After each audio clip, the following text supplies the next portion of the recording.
శ్రీ గురుభ్యో నమః. శ్రీమాత్రే నమః. శ్రీమాత శ్రీ మహారాజ్ఞి శ్రీమత్ సింహాసనేశ్వరి చిదగ్నికుండ సంభూత దేవకార్య సముచిత ఉచిద్భాను సహస్రాభ చతుర్భావ సమన్విత రాగస్వరూప షాఢ్య క్రోధాకారాంక్షోజ్వల శ్రీమాత్రే నమః. మనకి తప్పనిసరిగా గ్రహాలు అనేటువంటివి చలనంలోనే ఉంటాయి కాబట్టి గ్రహ మార్పు జరుగుతూనే ఉంటుంది. కొన్ని గ్రహాలు తొందరగా మారుతూ ఉంటాయి, కొన్ని గ్రహాలు చాలా నెమ్మదిగా మారుతూ ఉంటాయి, కొన్ని గ్రహాలు మధ్యమంగా మారుతూ ఉంటాయి. అలాంటి గ్రహాల్లో కుజుడు 45 రోజులకు ఒక్కసారి ఒక రాశి నుండి ఇంకో రాశిలోకి మారుతూ ఉంటాడు. మరి కుజుడు మారినప్పుడు ఇబ్బందులు ఉంటాయా, లాభాలు జరుగుతాయా అంటే ద్వాదశ రాశుల్లో కొన్ని రాశులకి మంచిది జరగడం, కొన్ని రాశులకి ఇబ్బంది కలగడం అనేటువంటిది సహజ సిద్ధం. ఏ రాశి ఏ గ్రహం ఎటు జరిగినా కూడా కొన్ని రాశులకు మంచి, కొన్ని రాశులకు చెడు, కొన్ని రాశులకు మధ్యమంగా ఉండడం అనేటువంటిది ముఖ్యమైనటువంటిది. ఆ రకంగా చూస్తే మరి ముందుగా కుజుడు సంచారం వల్ల మరి ఏ రాశులు లబ్ధి పొందుతాయి ఏంటి అన్నది పక్కన పెడితే అసలు కుజుడి లక్షణాలు కనుక చేసుకుంటే కుజుడికి కోపం, గొడవ, ఒక రకమైనటువంటి వీరత్వం, సైన్యాధిపతి అంటూ ఉంటాం సహజంగానే. ఆ లక్షణాలన్నీ ఉంటాయి. కుజుడు బాగుంటే ఇవన్నీ బాగుంటాయి, మంచి ఉద్యోగాలు సైన్యంలో ఇట్లా ఉంటాయి. అలా కాకుండా ఉంటే కొన్ని యాక్సిడెంట్స్ ఇలాంటివన్నీ జరిగేటువంటి పరిస్థితి ఉంటుంది. అయితే వీటిని ఈ దృష్టిలో కనుక చూసినట్టయితే మరి కుజుడు బాగా లేకుండా ఉండేటట్టు అంటే మనం చాలా వరకు కుజుడు అనగానే మనం ఎంతసేపు కుజదోషం ఇక్కడి వరకే చూస్తుంటాం. కుజదోషం వేరు, అది ఉన్నటువంటి గ్రహాల స్థితిని బట్టి. అలా కాకుండా కుజుడు ఈ సంచారం మూలంగా ఒక్కొక్క రాశిలోకి వెళుతూ ఉన్నప్పుడు జరిగేటువంటి పరిస్థితి. అలా చూస్తే కనుక మకర రాశిలో నుండి మళ్ళీ ఆయన ఇంకో రాశిలోకి కుంభరాశిలోకి వెళ్ళాలి అంటే 45 రోజులు ఇక్కడ ఉంటాడు. ఈ 45 రోజుల కాలంలో మిగతా గ్రహాల వారికి, మిగతా రాశుల వారికి ఎలా ఉంటుంది అన్నది మనం చెప్పుకునేటువంటి ప్రయత్నం చేద్దాం. అయితే ఒకటి, కుజుడు బాగున్నప్పుడు భూముల విషయంలో వీటిలో బాగా కలిసి వస్తుంది అంటారు. రియల్ ఎస్టేట్ విషయాల్లో బాగా వస్తుంది. ఒకవేళ యోగించకపోతే, ఒకవేళ బాగా లేకపోతే వీటి వల్ల నష్టం వస్తుంది. కాబట్టి ఈ విషయంలో మనం జాగ్రత్త తీసుకోవడం కోసమే మనం చేసేటువంటి ప్రయత్నము కుజ సంచారం ఎక్కడెక్కడ ఉంటే ఎవరికి ఎలా ఉంటుంది అని చెప్పుకునేటువంటి ప్రయత్నం మనం చేస్తామన్నమాట. అయితే మొదటి 14 రోజులు తర్వాత అంటే మకరం నుండి కుంభంలోకి వెళ్ళినప్పుడు వేరుగా ఉంటుంది. కాబట్టి మొదటి 14 రోజులు ఎలా ఉంటుంది, తర్వాత ఎలా ఉంటుంది అంటే మకర రాశిలో ఉన్నటువంటి వాడు ఫిబ్రవరిలో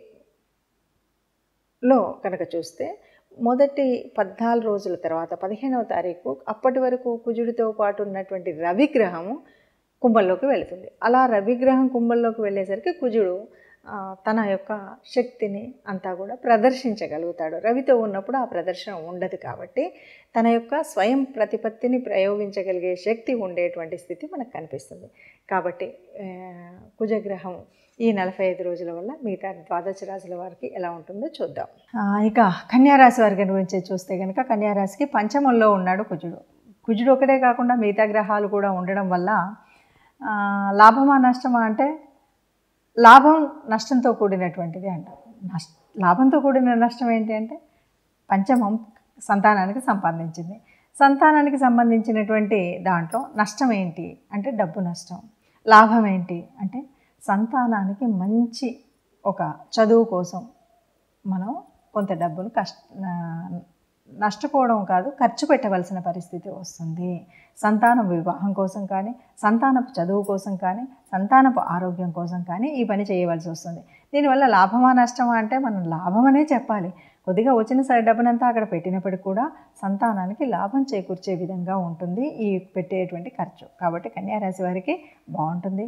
కుజుడి వల్ల సంతానానికి కుజుడి వల్ల సంతానానికి మంచి ఉపయోగం ఉంటుంది అని చెప్పచ్చు. మరి ఇప్పటి వరకు చెప్పుకున్నటువంటి దాంట్లో మీరు చూడగానే ఇది భయపడిపోయి అయ్యో కుజుడు బాగలేదు ఈ 45 రోజులకు నాకు నష్టం అని కుజుడు అనుగ్రహం లేనటువంటి వాళ్ళు కానీ, కుజుడు తన నీచ స్థానంలో ఉన్నటువంటి రాశుల వారు కానీ అనుకోవడానికి వీల్లేదు.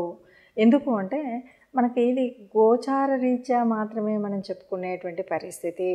మీకు మీ జన్మజాతకంలో ఎలా ఉందో ఆ గ్రహాల యొక్క స్థితిని బట్టి, ఆ గ్రహాల నడుస్తున్న దశను బట్టి, నడుస్తున్నటువంటి అంతర్దశను బట్టి, అంతేకాదు గ్రహాల యొక్క యుతి, దృష్టి, వీటన్నింటి యొక్క ప్రభావం ఉంటుంది. ఇవన్నింటిని దృష్టిలో పెట్టుకుంటే తప్ప మనకి ముందుకు వెళ్ళలేము. కాబట్టి ఏదో ఇలా చెప్పారు కాబట్టి ఇంకా నాకేమీ అంత అంటే ఏదో కుజుడు నాకు నిజస్థానంలో ఉన్నాడు, కుజుడు శత్రువులతో కలిసి ఉన్నాడు, ఇలాంటి భావన మాత్రం అస్సలు పొందకండి.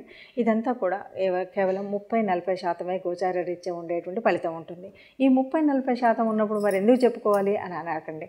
ఎందుకు చెప్పుకోవాలంటే ఈ 30-40% అయినప్పటికీ కూడా మనకు ఈ నెల రోజులు ఆ ఇబ్బంది కూడా ఉండకుండా ఉండాలంటే రాబోయేటువంటి ప్రమాదం ఏంటి, రాబోయేటువంటి లాభం ఏంటి, రాబోయేటువంటి స్థితి ఏంటి, రాబోయేటువంటి ఈ స్థితిగతులను తెలుసుకొని దానికి కావాల్సినటువంటి దేవత ఆరాధన కానీ గ్రహ అనుకూలతకు చేయవలసినటువంటి పనులు కానీ పూజలు కానీ చేసుకుంటూ, లేదు కోపాన్ని కాస్త నివారించుకోవడం, లేదు ప్రయాణం చేసేటప్పుడు కాస్త తగు జాగ్రత్తల్లో వెళ్ళడం, ఇలాంటివన్నీ నిర్ణయాలు తీసుకుంటాం. కాబట్టి ఈ నిర్ణయాల కోసమే మనం ముందు జాగ్రత్తగా ఈ విషయాలు చెప్పుకుంటూ ఉంటాము. అలా చెప్పుకుంటూ మరి ఏం పరిహారాలు చేద్దామో చూద్దాం. కుజగ్రహం అనగానే ఇది భూగ్రహం.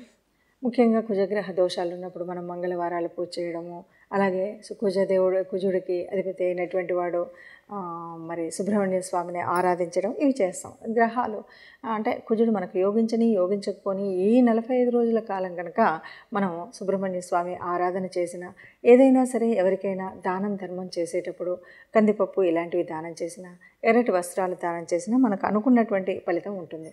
అయితే ఇక్కడ మహాదశ అంతర్దశలు కూడా వీటికి కనెక్ట్ అయినప్పుడు ఉండేటువంటి పరిస్థితి ఒకలాగా ఉంటుంది, లేనప్పుడు ఒకలాగా ఉంటుంది. అలాగే ఇప్పుడు మనం చెప్తున్నటువంటి దానికి త్రికోణాధిపత్యం ఏదైనా వచ్చినట్టయితే వేరేలాగా ఉంటుంది.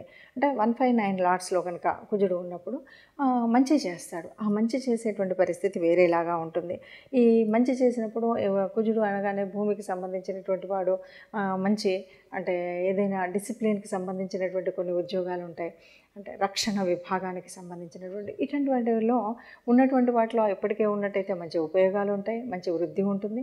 అలా కాకుండా ఇప్పుడే తెచ్చుకోవాలి అన్నటువంటి వాళ్ళకి ప్రయత్నాన్ని చేస్తే కనుక మంచి ఫలితం ఉంటుంది. అలాగే భూముల వల్ల రియల్ ఎస్టేట్ వల్ల మంచిగా కలిసి వచ్చేటువంటి పరిస్థితి ఉంటుంది. అలా కాకుండా ఉన్నట్టయితే కొద్దిగా గొడవలు గోళ్ళు, చిన్న పని చేసినా కూడా ఏదో ఒక దెబ్బ తగిలించుకోవడం ఇలాంటివి కూడా ఉంటాయి.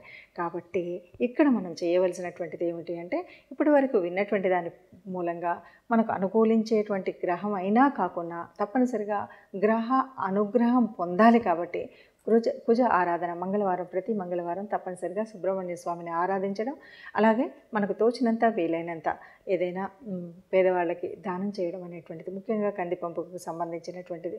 అది కాదు ఇదేది కాలేదు అంటే కనీసం మనం గోశాలకు వెళ్ళి గోశాలలో గోమాతకి గోగ్రాసం ఇవ్వడం లాంటివి చేసినట్టయితే మనకు ఈ గ్రహం వల్ల వచ్చేటువంటి అననుకూలత ఏదైనా ఉంటే పోతుంది.